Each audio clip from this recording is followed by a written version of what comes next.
నమస్తే. మనం ఇప్పుడు సూర్యనారాయణ దేవరపల్లి మండలంలో ఉన్నాము. సార్ మనకు వచ్చేసి పొగాకు నర్సరీలో మన ప్రోడక్ట్స్ వాడినాడు, ప్రతిభా బయట కంపెనీ ప్రోడక్ట్స్ వాడినాడు. ఒకసారి ఆ రైతు గారి మాటల్లోనే అసలు ఆ నర్సరీ టైంలో ఏమేమి డిసీజ్ వస్తాయి, దానికి ఏ విధంగా నివారణ చర్యలు తీసుకున్నారు, మన ప్రోడక్ట్స్ వాడిన తర్వాత ఏ విధంగా వాళ్ళకు డిఫరెన్సెస్ కనిపించింది, రైతు గారి మాటల్లోనే మనం తెలుసుకున్నాం. ఇప్పుడు సార్ చెప్పండి సార్, మీ పేరు?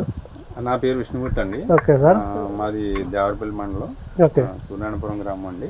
సార్ మరి మేము ప్రతి సంవత్సరం కోక్ పిట్టి తెచ్చుకుని వర్మీ కంపోస్ట్ కలిపి నారు పెంపకం అనేది చేసేవాళ్ళం అండి. మాకు ఒక నర్సరీ అయిన ద్వారాగా రవి గారు పరిచయం అయ్యారు.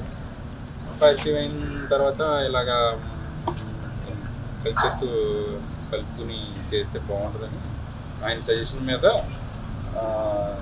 నర్సరీలో కోక్ పిట్లు ఆయన చెప్పిన కల్చర్స్ కలిపి డెవలప్ చేసిన దాన్ని మేము నర్సరీ స్టేజ్లో ట్రేల్లో ఊరి నారు అనేది నూటాం.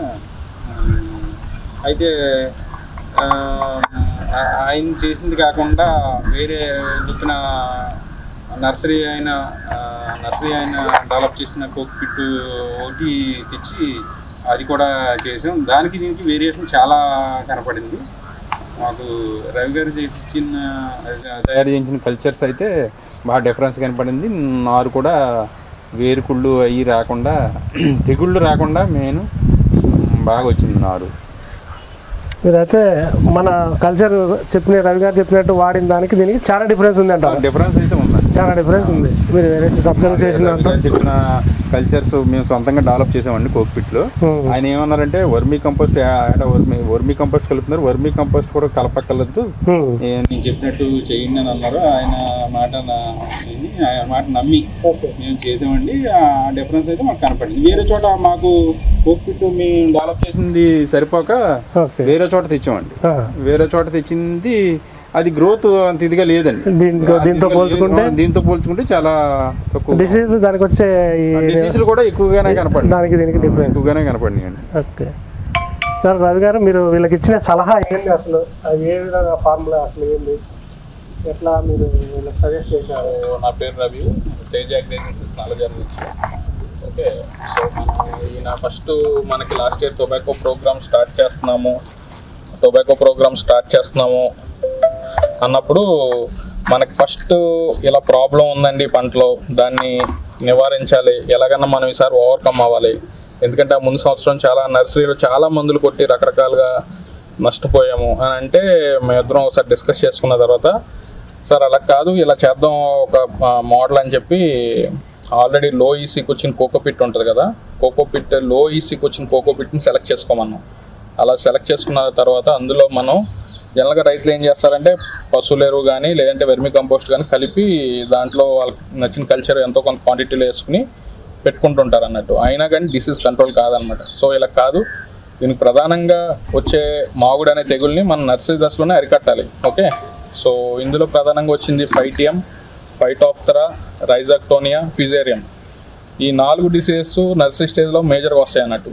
వీటిని 4ని దృష్టిలో పెట్టిన ఏ కల్చర్స్ అయితే మనకి వీటిని ఎఫెక్టివ్గా కంట్రోల్ చేస్తాయి, నారుకు కూడా గ్రోత్ ఇస్తాయి అనే కల్చర్స్ని మనం సెలెక్ట్ చేసుకుని అవని అనే దాంట్లో మనం కలుపుకుని 40 కేజీల బస్తా అది, దాన్ని కలుపుకుని మనం కోకోలి pH రెగ్యులేషన్ కోసం కోకోలి కొద్దిగా కలుపుకుని మనం అలా చేసుకుని 10-15 డేస్ పెట్టుకోవడం జరిగింది అనమాట.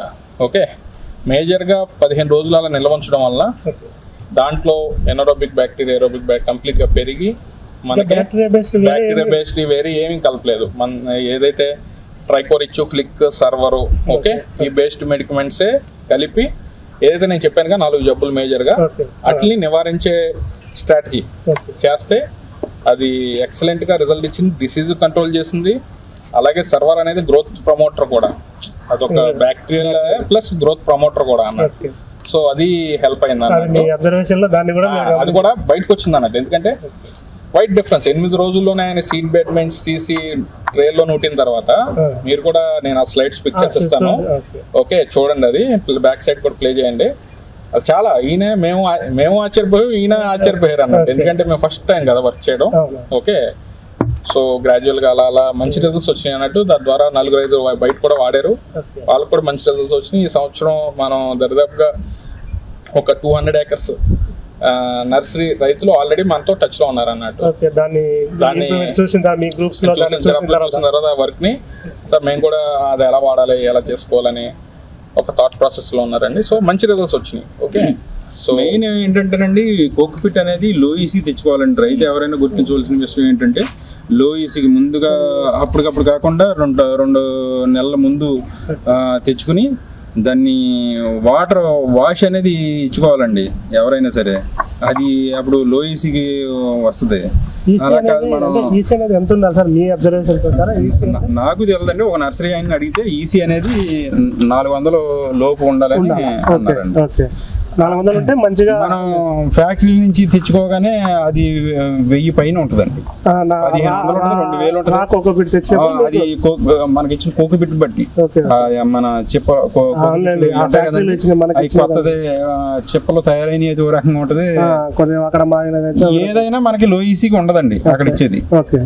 మనం నర్సరీ వాళ్ళ దగ్గర ప్రతి వాళ్ళ దగ్గర అవి ఉంటాయండి, చెక్ చేసి ఈసీ చెక్ చేసి అవి మనం వాళ్ళ దగ్గర పట్టుకెళ్తే చెక్ చేస్తారు. మా నర్సరీ అయినా అయితే చూస్తారండి మాకు. చూసి దాన్ని బట్టి మనం వాష్ ఇచ్చుకుంటే వాటర్. సో నార్ దశలో వాడారు లాస్ట్ టైం, క్రాప్ దశలో అయిన వాతావరణం రైన్స్ అన్ని కారణాల వల్ల ఓకే సో కొంత వాడలేకపోయారు అన్నట్టు. ఈ సంవత్సరం మీరు ఎన్ని ఎకరాలు పెడుతున్నారండి? ఈ సంవత్సరం నేను 25 ఎకరాలు వేస్తాను. ఈ సంవత్సరం కూడా 25 acres వేస్తున్నారు.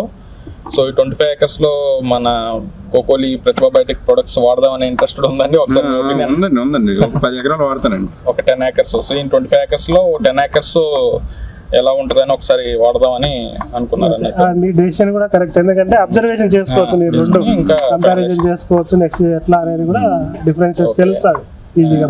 థ్యాంక్ యూ విష్ణు గారు. Thank you.